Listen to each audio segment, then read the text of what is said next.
the cars, Despite being very close to the incident, the officers failed to respond. It's 3.5 minutes before another unit answers the call from the police control room. I mean, this is one of the clearest examples you could see of dereliction of duty by a police officer, and astonishing that they don't know the seriousness of the offence. That woman could be being dragged down an alleyway, being raped, seriously injured, and yet he's quite prepared just to turn his back on it and drive on. And it seems an appalling piece of behaviour, not one that we expect from our police force. Later in her time with the police, the driver of that patrol car admits to Nina that during the last World Cup, he and his colleague put catching a game of football before his duty to the public. One basically fly over, past the Matthews on your left, and there's this geezer. It must have been about 5 in the morning, and this geezer was crouching down on the floor. He had blood pouring out of his fucking wrist. I said, "You see that man over there?" He goes, "What man?" I says, "That man over there, that fucking injury to his arm, he's sort of crouching down. He looks like he's about to pass out." He goes, "No, you didn't see him." That sounds like... We're going in.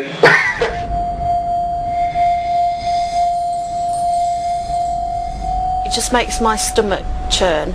How can you say you are a police officer who has to look after members of the public? That is your job.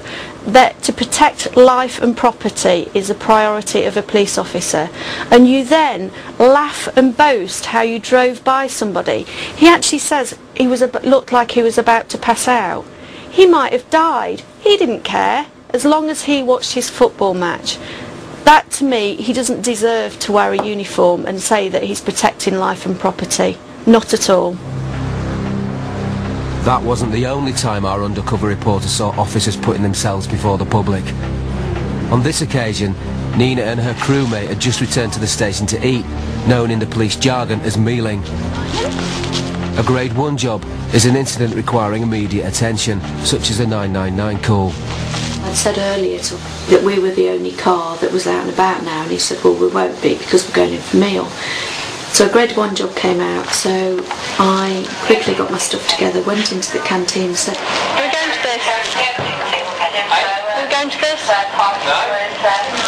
Meal, mate.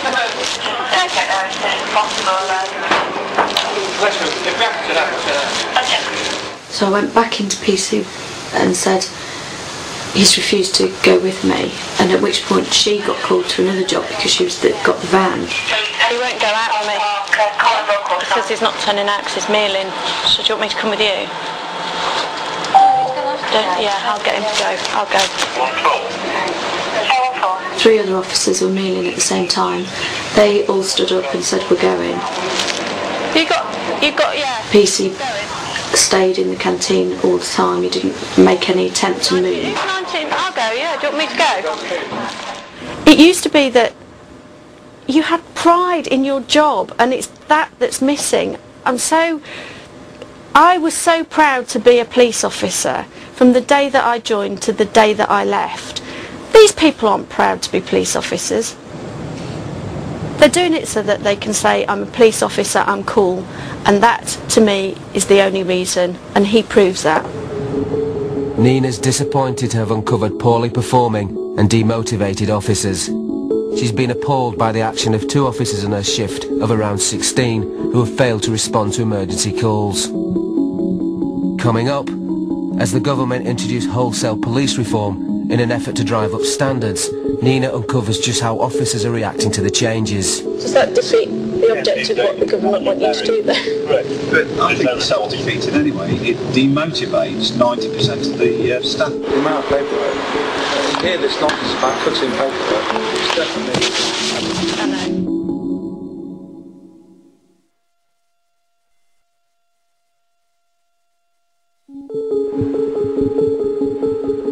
Undercover reporter PC Nina Hobson filmed the Leicestershire Police for 4 months.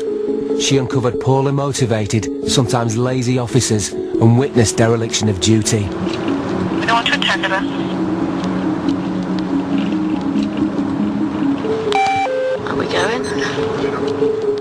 The government has introduced targets and performance-related pay in a drive to improve standards.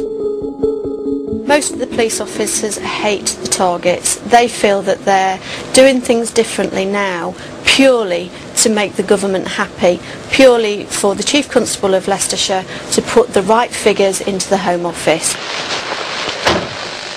Everyone seems obsessed with targets, though. That seems to be the buzzword. It's the government thing at the moment, isn't it? I don't really understand it, and that's probably because... The only thing that you're actually assessed on, or one of the key performance indicators, is your detection rate and your prisoner rate. So how many prisoners have you got and how many detections have you got? Targets include the number of arrests and detections or crimes an officer has cleared up. The government hopes that the measures will drive down crime. In Leicestershire, these figures play a big part in grading each officer on a scale of 1 to 3. Those officers in Group 1 are eligible for a bonus of up to £2,000. Yeah. But if you want my honest opinion, I would never ever go for a 1. Because it ain't. I think it's so divisive, and so people get so wound. Why are they better than me? You know, just because they've done this, I've done this. Very, very subjective. Yeah. So my view has been, I won't go for the money. And if I went for the money, I'd share it with the shift. Right. That's what one of our shifts that I went on, that's what they did.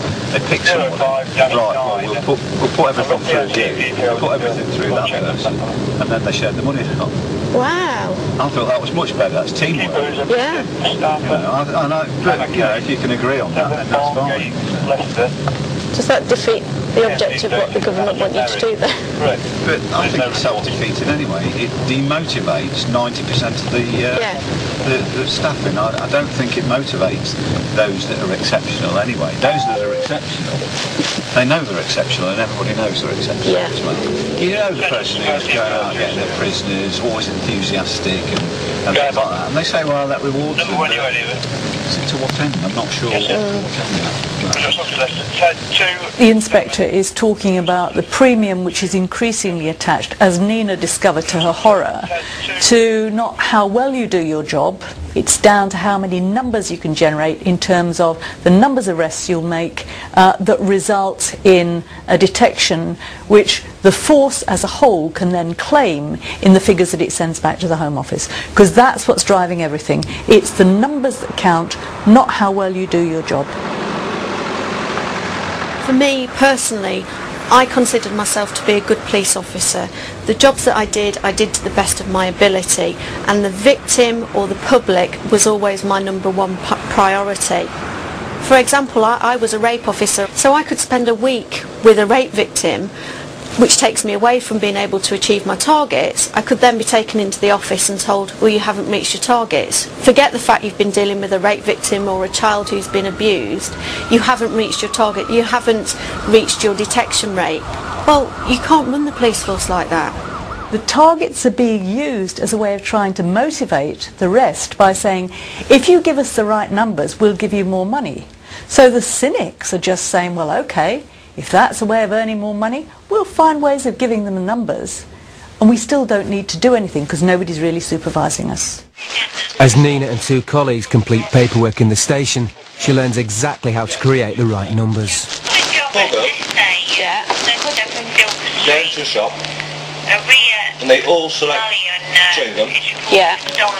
They all leave the store with chewing gum. Yeah. And brought back to the store. They all say that they do it themselves. They're passing through them, but they do it themselves if they're decision to do.